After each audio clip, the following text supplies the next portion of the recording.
누가복음 5장 27절부터 39절까지의 말씀 보겠습니다. 신약 성경으로는 97페이지에 있습니다. 누가복음 5장 27절부터 39절까지의 말씀입니다. 다 찾으실 줄 알고 한 목소리를 합독하도록 하겠습니다.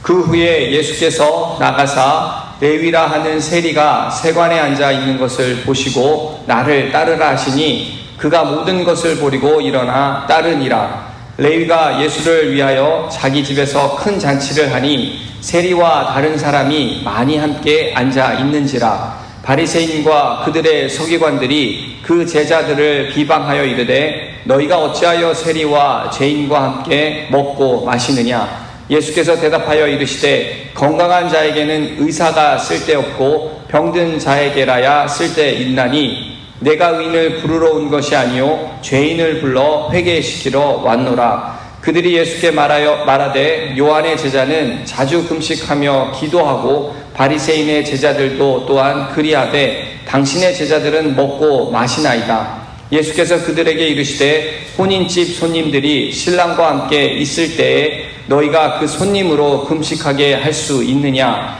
그러나 그날에 이르러 그들이 신랑을 빼앗기리니 그날에는 금식할 것이니라. 또 비유하여 이르시되 새 옷에서 한 조각을 찢어 낡은 옷에 붙이는 자가 없나니 만일 그렇게 하면 새 옷을 찢을 뿐이요 또 새 옷에서 찢은 조각이 낡은 것에 어울리지 아니하리라. 새 포도주를 낡은 가죽 부대에 넣는 자가 없나니 만일 그렇게 하면 새 포도주가 부대를 터뜨려 포도주가 쏟아지고 부대도 못쓰게 되리라. 새 포도주는 새 부대에 넣어야 할 것이니라. 묵은 포도주를 마시고 새 것을 원하는 자가 없나니 이는 묵은 것이 좋다 함이니라. 아멘. 오늘은 긴 말씀인데요. 제가 32절까지의 말씀을 가지고 오늘 말씀을 나누도록 하겠습니다. 오늘 제목은 간절한 마음이 필요할 때 라는 제목과 함께 말씀을 전하도록 하겠습니다. 인도의 간디가 이게 젊었을 때 영국으로 유학을 갔습니다. 그런데 그의 유학 생활은 험난의 연속이었다라고 그렇게 기록을 하고 있는데요. 인도에서 왔다라는 이유로 영국에 있는 사람들이 온갖 차별과 그렇게 편견과 냉대로 그를 이렇게 대했다라고 합니다. 그러던 어느 날 우연히 이 간디가 성경책을 이렇게 눈에 들어와서 성경책을 읽었는데 이 성경을 통해서 간디가 굉장히 많은 것을 이렇게 깨달았다라고 고백을 합니다. 특히 예수님의 산상수훈의 말씀은 그에게 굉장히 큰 감동을 주었다라고 하는데요. 이렇게 성경을 읽은 간디는 실제로 하나님을 위해서 자신의 일생을 바쳐야겠다라는 결심을 하고 교회를 방문을 했다라고 합니다.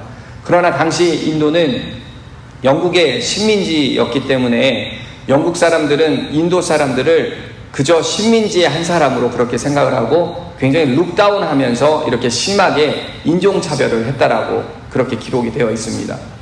그런데 문제는 영국에 있는 교회조차도 이 시대의 흐름에 맞게 따랐는지는 몰라도 간디가 찾아간 교회마다 거절을 했다라고 그렇게 기록을 하고 있습니다. 예수를 잘 믿고 싶어서 찾아와서 여러 차례 이렇게 청원을 했음에도 불구하고 교회가 그렇게 거절을 했다라는 것입니다. 아예 교회당에도 들어오지 못하게 그렇게 막아서 간디를 내쫓았다라고 그렇게 기록에 나와 있더라고요. 이렇게 교회로부터 이렇게 문전박대를 당하고 나서 이 쫓겨난 간디가 했던 말이 굉장히 유명한 말로 기록에 남아 있는데요. 뭐라고 얘기를 했냐면 나는 그리스도를 존경하지만 그리스도인을 경멸한다. 간디가 이 한마디를 남긴 것이 굉장히 유명한 말로 이렇게 기록이 되어 있습니다. 결론적으로 말하면 간디는 예수님을 인격적으로 만나지 못했습니다. 교회에서 문전박대를 했기 때문에 교회당에 오지 못했다라는 이유로 간디는 예수님을 인격적으로 만나지 못했다라고 그렇게 말을 할 수가 있겠죠. 그리고 영국 유학 생활을 마치고 인도로 돌아와서는 10억 인구를 움직이는 그러한 지도자가 된 사람이 바로 간디였습니다. 여러분, 만약에 그때 교회가 간디의 그 간절한 소망을 외면하지 않고 인도로 받아들였다면 아마도 그 인도의 역사는 바뀌지 않았을까요? 인도의 복음 전파가 그래도 지금보다는 훨씬 더 빠르게 그렇게 복음이 전파되지 않았을까라는 생각을 해보게 됩니다. 그런데요, 여러분, 좀 더 이렇게 곰곰이 생각을 해보니까 간디는 교회를 가고자 하는 이 간절한 마음이 있었을지는 몰라도 예수님을 반드시 만나고 싶은 간절한 소망은 없었다라는 생각이 들었습니다. 왜냐하면 간디는 이미 성경을 통해서 하나님의 그 진리된 말씀을 이미 깨달았기 때문에 교회를 찾아갔습니다. 그렇다면 정말로 예수님을 만나고 싶은 소망이 생겼을 것 같은데, 만약에 그런 소망이 생겼다라고 하면 어떠한 방법을 동원해서라도 예수님을 인격적으로 만나기 위해서 그렇게 노력을 하지 않았을까요? 여러분, 우리가 종종 북한이나 중국에 있는 이 지하교회에 있는 성도들의 간증을 우리가 듣습니다. 그분들은 외형적으로 이렇게 유형에 있는 교회가 없음에도 복음을 들었고, 그리고 성경을 읽고 나서 그 복음의 실체를 본인들이 깨닫고 나서는 예수님을 만나기 위해서 목숨을 걸고 믿음 생활을 하고 있지 않습니까? 그런 믿음 생활을 하는 성도들에게는 또 우리 주님이 외면하지 않고 그들을 찾아와 주신다라는 것이죠. 저는 정말로 간디에게 예수님을 만나고자 하는 이 절실한 그 간절한 마음이 있었다라면 오히려 주님이 그 마음을 아시고 만나주시기 위해서 그 간디를 찾아왔을 것이라고 저는 생각을 합니다. 여러분, 오늘 우리가 읽은 이 본문 말씀에 등장하는 세리도 보면 예수님을 만나고자 하는 이러한 간절한 마음이 그에게는 있었습니다. 다만 문전박대 당할까봐 아니면 내쫓길까봐 하는 그러한 두려움과 망설임이 있었다라는 것이죠. 그런 세리의 마음을 아신 예수님께서 그 세리의 마음을 이미 꿰뚫어 보시고 그가 뭘 원하는지 알고 계셨습니다. 그리고 나서는 그가 필요로 하는 것이 무엇인지를 채워주시기 위해서 그를 찾아오시고 부르셨다라는 것이죠. 여러분, 이처럼 우리 주님은 간절한 마음이 있는 자를 찾아와 주실 줄 믿습니다. 그렇다면 여러분, 우리들은 어떠한 상황 속에서 이러한 간절한 마음이 생겨날까? 오늘 이 새벽에 한번 그것을 알아보도록 해보겠습니다. 먼저 나의 죄인됨을 겸손하게 인정할 때에 우리에게 이러한 간절한 마음이 생기는 것 같습니다. 여러분, 내가 죄인됨을 만약에 인정한다라는 것은 내 마음이 가난해지는 것이겠죠. 그때 예수님이 우리들을 만나러 와 주신다라는 것입니다. 우리 함께 27절 말씀을 다시 한번 보도록 하겠습니다. 그 후에 예수께서 나가사 레위라 하는 세리가 세관에 앉아 있는 것을 보시고 나를 따르라 하시니, 당시 세리 이 레위는 가버나움에서 관세를 징수하는 큰 세관이었습니다. 이 이름이 레위라는 것을 보면 레위 지파의 후손이라는 것을 우리가 알 수가 있습니다. 그런 레위 지파의 후손이 당시로 따지면 매국노고 그리고 죄인으로 이렇게 낙인 찍혔던 그러한 세리였습니다.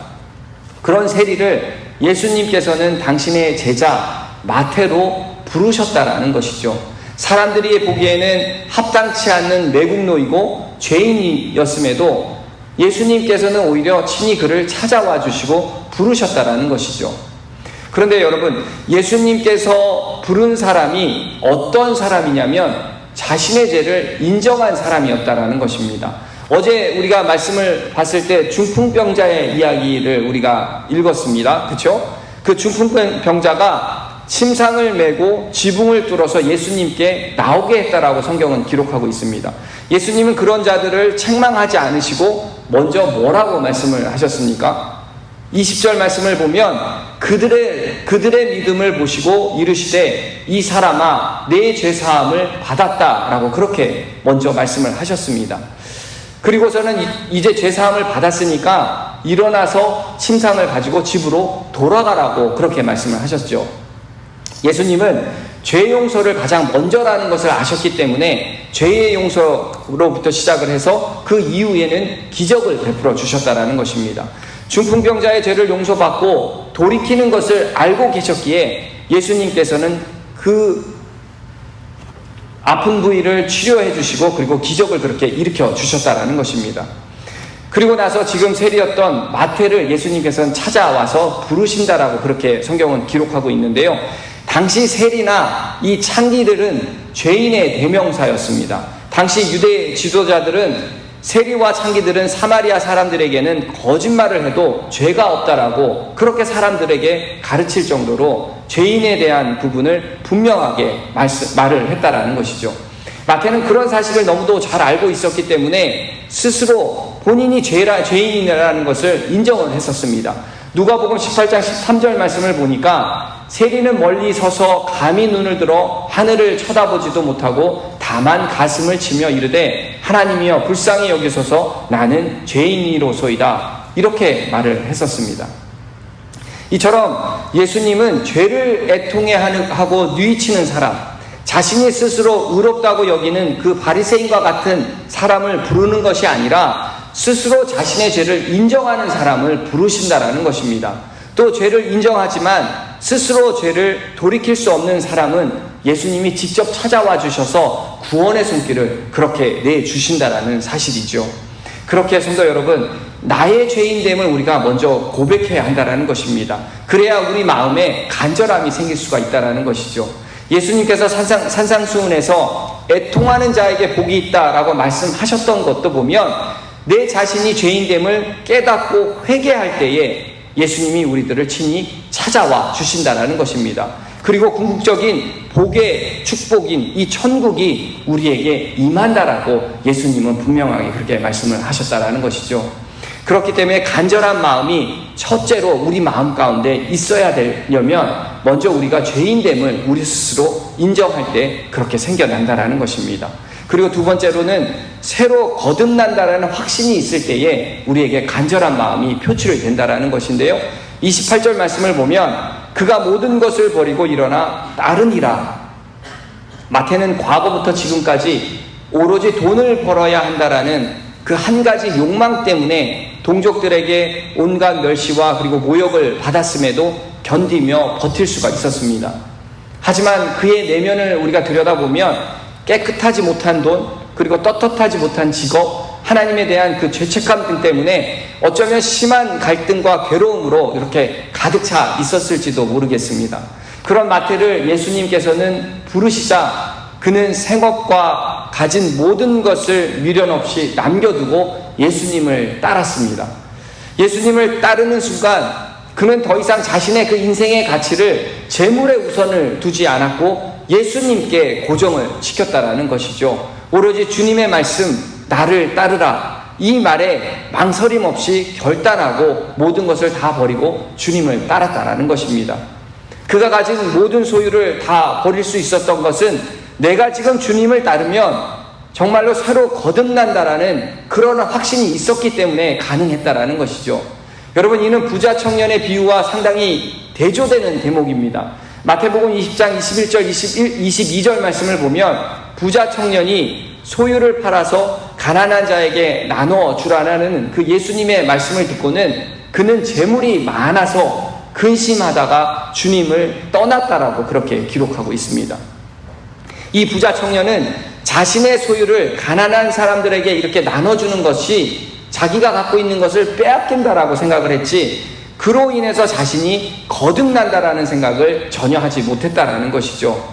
이처럼 우리들도 예수님을 만난다라는 것은 내가 가진 소유를 예수님보다 먼저 두지 않는다라는 것에 대한 고백인 줄 믿습니다. 주어지는 대로 삶을 살지만 삶의 가치가, 삶의 우선순위가 우리가 바뀌어간다라는 것입니다.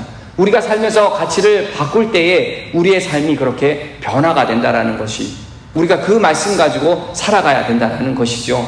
이처럼 우리에게는 간절한 마음은 죄에 대한 부분을, 내가 죄인이라는 부분을 스스로 인정하고 그리고 새로 내가 거듭날 수 있다라는 확신이 있을 때 우리에게는 이러한 간절한 마음이 표출이 된다라는 것입니다. 그리고 마지막 세 번째는 회개하는 마음이 있을 때에 간절한 마음이 생기게 되는데요. 29절부터 32절까지의 말씀을 함께 보겠습니다. 레위가 예수를 위하여 자기 집에서 큰 잔치를 하니 세리와 다른 사람이 많이 함께 앉아 있는지라 바리새인과 그들의 서기관들이 그 제자들을 비방하여 이르되 너희가 어찌하여 세리와 죄인과 함께 먹고 마시느냐. 예수께서 대답하여 이르시되 건강한 자에게는 의사가 쓸데없고 병든 자에게라야 쓸데가 있나니 내가 의인을 부르러 온 것이 아니라 죄인을 불러 회개시키러 왔노라. 지금 마태는 예수님의 그 부르심으로 새로 거듭난 삶을 살게 된다라는 것에 기쁨과 감사함이 있습니다. 그 기쁨과 감사함을 표시하고자 예수님을 자기 집으로 초청을 하고 큰 잔치를 벌이고 있습니다. 그는 구원에 대한 그 기쁨을 혼자서 누리지 않고 자신과 처지가 비슷한 세리들과 주변에 있는 사람들을 초대해서 함께 잔치를 벌이고 있는 것입니다. 그런데 그때 바리새인과 서기관들이 그 광경을 보고는 예수님이 율법을 어겼다라고 비방하면서 따져 묻고 있다라는 것이죠. 사실 바리새인과 이 서기관들은 자신들이 하나님으로부터 선택받은 그러한 자라고 생각을 하면서 살았습니다. 그런데 큰 능력을 가진 예수님께서 자신들을 제껴두고 오히려 죄인과 같은 이 세리들을 불러서 잔치를 하고 있는 모습이 탐탁지 않았다라는 것이죠. 그래서 예수님께 따져서 물은 것입니다. 그 질문을 받고는 예수님이 비유를 들어서 이렇게 말씀을 하시는데요. 의사와 병자가 만나면 의사가 병에 걸리는 것이 아니라 병자가 치료받는 것이라고 그렇게 말씀을 하고 계신 것입니다. 즉 예수님이 죄인과 식사를 하면 죄인이 치유된다라는 것을 우회적으로 그렇게 예수님께서 말씀하셨다라는 것이죠. 그렇게 말씀하시고는 의인을 부르러 온 것이 아니라 죄인을 불러서 회개시키러 왔다라고 그렇게 말씀을 하고 계신 것입니다.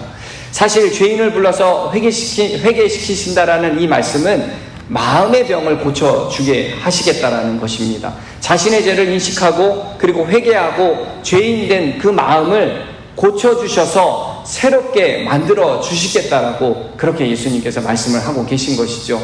여러분, 사실 예수님의 눈에는 세리나 바리새인이나 창기나 서기관들이나 모두가 다 죄인처럼 그렇게 보였을 것입니다.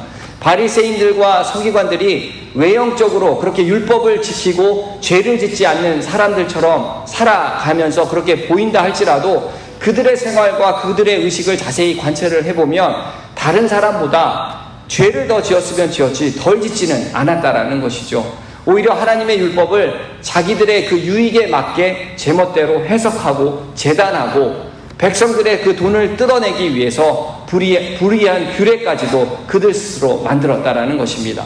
그런 그들의 삶에는 회개라는 단어가 전혀 삶 속에서 녹여 들어있지 않았다라는 것이죠. 그들은 침례 요한의 그 회개의 침례도 받지 않았습니다. 스스로 오히려 의롭다라고 그렇게 믿고 자랑을 하면서 그렇게 살았다라는 것입니다. 죄인을 병자로 비유한다면 주님의 눈에는 회개하고 주님을 영접하고 사람들보다는 회개하지 않는 그 바리새인들과 같은 사람이 훨씬 더 중증 환자처럼 그렇게 보였을 것입니다. 이처럼 우리들도 우리의 죄를 고백하고 주님께 의탁할 때에 우리의 영혼에 대한 질병도 고쳐질 줄 믿습니다. 죄의 문제는 한 번 회개했다라고 해결되는 것이 아니라 날마다 우리가 지속적으로 주님을 의지하며 나아가는 가운데 회개의 생활이 우리의 삶에 자연스럽게 녹여들어야 한다는 것입니다. 그 회개하는 그 삶이 우리 삶 속에 자연스럽게 녹여들을 때 다시 죄의 명예를 매는 일이 우리에게 없게 된다는 것이죠. 사랑하는 성도 여러분, 우리가 예수님을 인격적으로 만났던 그 처음 그때의 그 기억을 한 번쯤 생각해 보십시오. 그리고 예수님을 만나기 위해서 우리가 간절한 마음으로 기도했던 그때를 다시 한번 생각해 보십시오. 우리 모두는 그때 감격과 그 감동이 계속 우리 마음 가운데 그리고 우리 기억 가운데 남아 있을 것입니다. 그런데 여러분, 그때 누렸던 그 감동과 이 감격이 이 간절한 마음이 우리의 신앙생활 가운데 여전히 지속되고 있는지 우리는 다시 한번쯤 생각해 볼 필요가 있다라고 생각을 합니다. 분명한 것은 과거나 지금이나 미래에도 이 간절한 마음이 우리 안에 있을 때에 우리 주님이 우리를 찾아와 주시고 우리를 만나 주시고 그리고 우리를 부르신다라는 사실입니다. 그렇게 성도 여러분, 세리 레위가 주님을 만나고자 이 간절한 마음으로 기다렸다가 주님을 만나서 변화된 그 제자 마태가 된 것처럼 우리도 날마다 우리 죄인임을 스스로 겸손하게 인정하고 우리가 새로 거듭난다라는 그 확신 속에서 내가 갖고 있는 죄를 회개하며 모든 것을 주님께 의탁하며 살아가야 할 줄 믿습니다. 그리하여 날마다 간절한 마음으로 주님을 사모하는 성도님들 한 분 한 분 되시길 주의 이름으로 축원드립니다. 아멘. 함께 기도하겠습니다. 사랑의 주님, 우리들에게 다시 한번 이 간절한 마음의 필요함을 느끼게 해주셔서 감사합니다. 나를 쫓으라고 주님의 음성에 우리들 모두가 다시 한번 이 간절한 마음으로 반응하게 하시고 내가 가진 소유를 예수님보다 먼저 두지 않고 내 삶의 가치의 순서를 바꾸어 살아가게 하여 주시옵소서. 우리가 살아가면서 가치가 바뀔 때에 우리의 삶의 변화가 반드시 일어날 줄 믿습니다. 오늘도 말씀을 묵상하며 승리하는 하루 되게 하여 주시옵소서. 모든 것 주께 감사드리며 이 모든 말씀 우리를 구원하신 예수님의 이름으로 간절히 기도하옵나이다. 아멘.